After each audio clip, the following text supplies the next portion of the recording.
రాబోయే సమయం మీకు తెలియదు కనుక మెలకువగా ఉండండి. ఆ సమయం ఏదో మనకి తెలియదు కనుక జాగ్రత్తగా చూసుకోవాలి. ప్రవర్తన మన వాటన్నిటిని కూడా మన ఆధ్యాత్మిక స్థితిని జాగ్రత్తగా చూసుకోవాలని దేవుని వాక్యం తెలియజేస్తుంది. అయితే అజ్ఞానులు, మళ్ళీ ఇక్కడేమంటున్నాడు, అవివేకులు కాక చిత్తమే. ఇక్కడ మత్తయి సువార్త 7వ అధ్యాయము అక్కడేమంటున్నాడు, తండ్రి చిత్తాన్ని జరిగించేవాడు. తండ్రి చిత్తం ఏమిటి అంటే మొట్టమొదటిగా మనమందరం కూడా క్రీస్తు అనే బండ మీద పునాది వేసుకోవాలి. అంటే రక్షణ అనుభవంలోనికి ఉండాలి. రక్షణ అనుభవం పొందిన ప్రతి ఒక్కరూ కూడా ఆ క్రీస్తుతో సంబంధం కలిగిన వారిగా ఉండాలి. మొదటిది అది. మరి ఆయన చిత్తం ఏమైంది? రెండవ చిత్తం ఏమిటంటే ఇక్కడ చూద్దాము.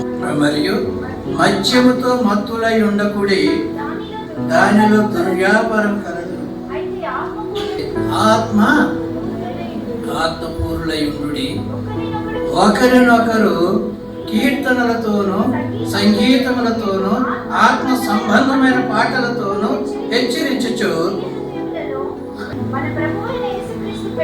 మన ప్రభువైన యేసుక్రీస్తు పేరిట సమస్తమును కూర్చిన తండ్రి అయిన దేవునికి ఎల్లప్పుడూ కృతజ్ఞతాస్తుతులు చెల్లించుచు క్రీస్తునందలి భయముతో నొకరినొకరు లోబడి ఉండేది. హల్లెలూయా.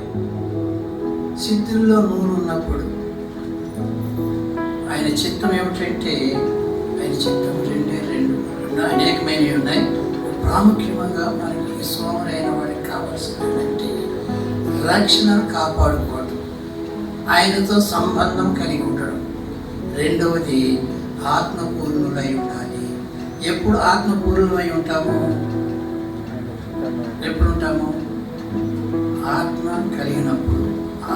ఆత్మలో సిద్ధుల్లో నూనె ఉంటే పరిశుద్ధాత్ముడు మనలో ఉన్నప్పుడు, పరిశుద్ధాత్మతో మనం ఉన్నప్పుడు ఆత్మపూర్ణులుగా ఉంటాం. దెయ్యం ఉన్నప్పుడు చూడండి, ఒకరినొకరు కీర్తనలతోనూ సంగీతములతోనూ ఆత్మ సంబంధమైన పాటలతోనూ హెచ్చరించుకోవాలని చెప్పాడు. పరిశుద్ధాత్మ ఉన్నప్పుడు ఈ కార్యం జరుగుతుంది. అదే దెయ్యం ఉన్నప్పుడు, ఆత్మ ఉన్నప్పుడు ఎలా ఉంటారు? దెయ్యం ఉన్నప్పుడు ఏం చేస్తారు? ఒకరి మీద ఒక సాడీలు, ఒకరి మీద ఒక పురుగులు, ఒకరి మీద ఒక కోపం, ఆవేశము, ద్వేషము, పగ, ప్రతీకారాలతో ఏమంటే దెయ్యం ఉంటే అలా ఉంటాము, ఆత్మ ఉంటే ఇలా ఉంటాము అనే సత్యాన్ని మనం గ్రహించాలి.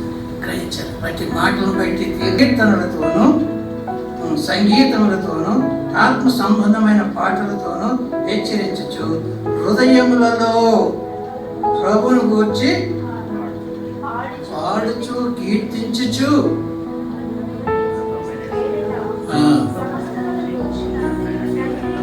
ఎల్లప్పుడూ